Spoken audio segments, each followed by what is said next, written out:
Supreme court justice Nagaratna గారు ఏం చెప్పారంటే, మీకు డొమెస్టిక్ వయలెన్స్ యాక్ట్ తీసింది ఎమర్జెన్సీ గురించి. అంటే అటెన్షన్ ఇవ్వాలి. ఎంత తొందరగా అయితే తొందరగా మీరు ఆ బాధితురాల మీద యాక్షన్ తీసుకోవాలి అని ఇచ్చారు. కానీ కోర్ట్స్, లోవర్ కోర్ట్స్ కానీ, లేకపోతే వేరే కోర్ట్స్ గానీ, ఈ డొమెస్టిక్ వయలెన్స్‌ని గూడా నార్మల్‌గా డైవర్స్ కేసెస్ లాగా, మెయింటెనెన్స్ లాగా తీసుకెళ్తున్నారు మీరు అని జస్టిస్ నాగరత్న గారు సుప్రీంకోర్టు ఇటీవల ఒక 2, 3 నెలల క్రితము మొట్టికాయలేస్తడం కూడా జరిగింది. అబ్బా! అయితే అది 100% కరెక్ట్ అండి సుప్రీంకోర్టు చెప్పింది. రీజన్ ఏంటి అంటే, డొమెస్టిక్ వయలెన్స్ యాక్ట్ ప్రవేశపెట్టింది ఎవరికి?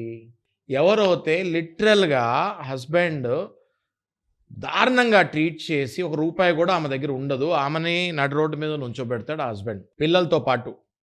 అలాంటి వాళ్ళు ఎక్కడికెళ్ళాలో దిక్కు తోచక రోడ్డు మీదే చచ్చిపోకుండా డొమెస్టిక్ ఎవరైనా దగ్గరలో ఉన్న పోలీస్ స్టేషన్‌కెళ్ళి ఈ యాక్ట్ గురించి, ఈ పోలీస్ స్టేషన్‌కెళ్తే పోలీసు వాళ్ళకి ఈ యాక్ట్ గురించి తెలుసు. డొమెస్టిక్ వయలెన్స్ యాక్ట్ అని. వెంటనే వాళ్ళకొక ప్రొటెక్షన్ ఆఫీసర్‌ని అసైన్ చేయాలి. ప్రతి డిస్ట్రిక్ట్‌కి, అంటే ఇప్పుడు మన రంగారెడ్డి డిస్ట్రిక్ట్ ఉంది, హైదరాబాద్ డిస్ట్రిక్ట్ ఉంది, మేడ్చల్ మల్కాజ్గిరి డిస్ట్రిక్ట్ ఉంది.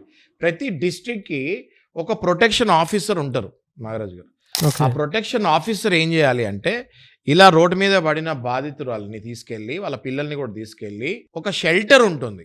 ప్రొటెక్షన్ షెల్టర్ ఉంటుంది.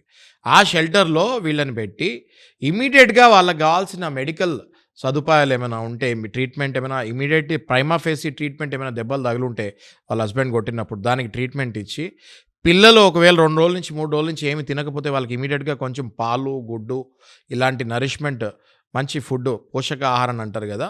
అది ఇచ్చి గవర్నమెంట్ తరపున ఇచ్చి వాళ్ళని స్టెబిలైజ్ చేయాలని ప్రయత్నించాలి. వాళ్ళని స్టెబిలైజ్ చేయాలి.